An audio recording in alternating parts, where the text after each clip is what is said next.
यहाँ जातिगत स्थिति में है कि यादव नंबर 1 है। नंबर 2 में आपको जो नया समीकरण हुआ ब्राह्मण हो गया। नंबर 3 में आपको व्यक्तिगत जात में मुसलमान है। और यहाँ उसी के अनुरूप अब यहाँ केवट है, एनेक्सर 1। धानुकों की उतनी जनसंख्या वहाँ नहीं है, लेकिन केवट की जनसंख्या ज़्यादा है। यहाँ राम लोगों के हरिजनों की संख्या है, चौपाल लोगों की, विभिन्न तरह के। जब सब लोग एक मिल जाते हैं, उसमें ब्राह्मण भी और राजपूत भी मिल जाता है, तो परिस्थिति भिन्न होती है। लेकिन आज अभी बिहार की स्थिति बदल गई है, और बदलने से ये लगता है कि आप जब जाएंगे तो आपको अनुभव होगा कि इसमें भी खड़े हैं सो सब विभिन्न तरह के लोग हैं।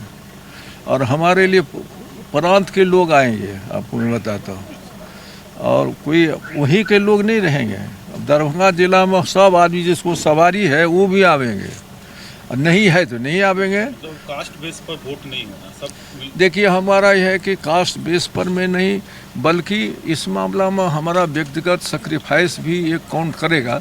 लेकिन सबसे बड़ा है कि महागठबंधन एक बड़ा भारी हमारा एक सहारा है, और तेजस्वी यादव की पार्टी हमारे लिए बड़ा भारी कोरामीन है, जो इस आधार पर हम सब चीज़ कर सकते हैं। और वैसे हमको कोई कहता है कि इनको वोट दीजिए तो किसी को इतराज़ नहीं लगता है, वो नेचुरल हो जाता है। तो फुलपरास विधानसभा की चौहद्दी क्या है, कहाँ शुरू होती है, कहाँ? देखिए, ये चौहद्दी शुरू होती है आपको उधर, आपको सुपौल जिला को टच करता है एक भाग, जिसमें महिषी अति कहते हैं, ये सुपौल विधानसभा क्षेत्र, उसके बाद निर्मली विधानसभा क्षेत्र, ये दोनों को टच करते हुए सुपौल जिला को वो शुरुआत होता है। इधर आपको लोकहा के सीमांकन में लोकहा से टच करता है, ये जो 57 तटबंध है। उसके बाद जो आपको छजना मझोरा वगैरह है, लक्ष्मीनिया है, या भवटियाही है, या बिरियाही है, या रतनसेरा है, या कोई भी गांव है, बसवारी है, बगरहा है, जो भी हटनी हो जो हो, वो सारे गांव यहीं से शुरू होता है। फिर इसका अंत भी होता है, तो होता है दरभंगा के आपको गौरा बराम क्षेत्र से टच कर जाता है, थोड़ा सा उधर सहरसा भी टच कर जाता है, और फिर आपको दरभंगा भी मोस्टली टच कर जाता है। और इसी का सीमांकन। आप कब से लड़ रहे हैं और कब कब जीते हैं, मंत्री? देखिए, हमारा एक बात है कि चुनाव हम 77 में हमको टिकट मिली थी, तो उसमें कई लोगों नाम नहीं मेंशन करना चाहते हैं, हमको सिंबल नहीं मिला और किसी को मिल गया, तो उस समय हमको टिकट से वंचित हो गए। उसके बाद में आपको मुझे याद है कि हम सफ़र कर गए, हम फ्रस्ट्रेशन में थे। बाद में कहे तो हम सोचा कि इतना हम क्या, हमको ही टिकट नहीं वंचित हो गया, लेकिन मैंने धैर्य रखा। तो मुझे उस समय में सत्येंद्र बाबू ने बड़ा कृपा की, और हमको राम सुंदर दास जी चीफ मिनिस्टर हो गए, तो उनका जो कार्यकाल 4.5 साल का था, उसमें हमको उन्होंने नॉमिनेट कर दिया। तो उसमें हम बड़े एक लंबी अवधि तक वह अप्रत्यक्ष जो जनता के प्रतिनिधि के रूप में हमको ये सीट सब मिलता गया। और सत्येंद्र बाबू और ये आपको जगन्नाथ मिश्र के रिजे में हम हुए मंत्री, राजस्व मंत्री हुए, और आपको पीआरडी मिनिस्टर भी हुए। कई तरह जो आप लोग काम करते हैं उससे रिलेशन रखने का। फिर उसके बाद में आपको इधर स्वास्थ्य मंत्री भी हुए, ये सब है। फिर विभिन्न कमेटियों के चेयरमैन हुए, प्रिविलेज कमेटी हो। महागठबंधन सर आपको टिकट दिया है, जी। चुनाव जीतने तो पहली प्राथमिकता क्या? हमारी प्राथमिकता ये होगा कि रोज़गार के सवाल पर हम आवाज़ उठाएंगे, ताकि नौजवानों को रोज़गार मिले। मैं उठाऊंगा कि जो आदमी एक समान वेतन दुनिया में मिलना चाहिए, वेतन में डिस्पैरिटीज़ नहीं हो, उसको ख़त्म करेंगे। जो नियोजित शिक्षक हैं वह ग्राम कहता है कि ग्राम सेवक के अधीन है या ग्राम पंचायत, वो नहीं, उस रहे तो अधीन रहे, लेकिन उसका भी सारा फैसिलिटी उसी आधार पर निर्धारित किया जाए जिस आधार पर दूसरे लोगों का हो रहा है। ये हमारा है, ये हमारी प्राथमिकता होगी। और दूसरी प्राथमिकता होगी कि सरकार पर दबाव डालेंगे। कहे तो हम स्वयं तो कोई एमएलए कुछ कर नहीं सकता है, वो वकील बन सकता है, तो ये हम अच्छे वकील के रूप में पेश होने की कोशिश करेंगे, वहाँ की आवाज़ को उठावें।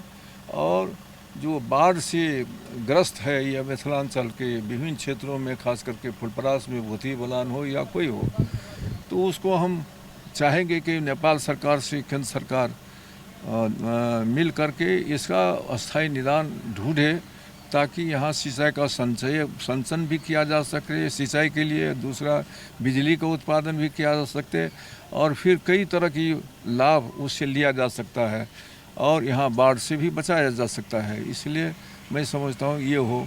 दूसरी बात, ये मिथिलांचल में रहने से ये मेरे मन में है कि फुलपरास ही नहीं, यदि जिला में इस कमिश्नरी में आपको अशोक पेपर मिल चालू हो जाए या लोहट पेपर मिल चालू हो जाए, यदि ये आपको ये सकरी मिल चालू हो जाए, रैया मिल चालू हो जाए, तो लोगों को गन्ना की खेती मनी क्रॉप होगा, लोगों के जो दशा है उसमें परिवर्तन होगा। सीधे हम कहते चले जाएं कि किसानों को तरक्की कर रहे हैं या उसका मार्केट बना रहे हैं, यह बेईमानी है।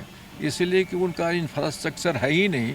आप कहिएगा कि आपका वो दाम वहाँ मिलेगा चंडीगढ़ में 5 रुपया फाजिल, हमको 5 क्विंटल बेचना है, तो हम जब तक उनको भेजेंगे तो हमको तो आधा दाम लग जाएगा कैरेज चार्ज में। ये बात ही नहीं होगी। इसीलिए जो सिस्टम है किसानों के लिए ये लोग कर रहे हैं एनडीए सरकार, वो फिजूल है और लोगों को साथ धोखा है। तो उसका मैं समझता हूँ कि उसका भी निदान एक ढंग से सभी देशवासियों को करना चाहिए, जो अभी नहीं हो रहा है। तो हम लोग इस तरह के चीज़ों पर आवाज़ उठाएंगे। और ये भी बात सही है कि जब इस देश में आप देखते होंगे कि जब कांग्रेस राष्ट्रीय पार्टी है, सेकुलर है, हमारे जो दल हैं, हमारे एलआई हैं, लालू यादव जी वो भी हैं। आप जानते हैं कि लालू यादव जी एक बड़ा नेता है, जेल में भी बंद है, और वो आदमी जेल में रहते हुए लाखों करोड़ों लोगों का वो आवाज़ है, और उससे बिना बातचीत किए हुए किसी की बात नहीं होती है। और एक बात पर में जो लाखों लोग जान देने को तैयार हो, इससे बड़ा नेता आज के युग में कहीं नहीं है, वो लालू यादव है। और सवाल है सर, आप लोग कहाँ के रहने वाले हैं, तो आपको टिकट फुलपरास से दिया गया? देखिए, इसलिए मैं समझता हूँ कि हमारा जन्म भी फुलपरासे में हुआ था। हम भी दरभंगे जिला के रहने वाले हैं, और फुलपरास में इसमें कोई भेद नहीं है, और न कोई आदमी हमको कोई अलग समझता है। वैसे तो दूसरे लोग जगह भी अलग नहीं समझता है, हम हर जगह विद्यमान हैं। लेकिन ये बाबू बड़ी रहते हैं, ये महेंद्र बाबू के लड़के हैं, बड़े दिन तक 10 वर्षों तक उनका राज रहा, एमएलसी रहे, तो उसमें लोग हैं, ये लोग भी आए हुए हैं। वहाँ देखिए कनहोली से सब लोग आए हुए हैं, हमारे अध्यक्ष वगैरह सब आए हुए हैं। ये खजूली के हमारे विधानसभा के नहीं है। हमको किसी विधानसभा में बांध करके रखना हमारे साथ न्याय नहीं होगा।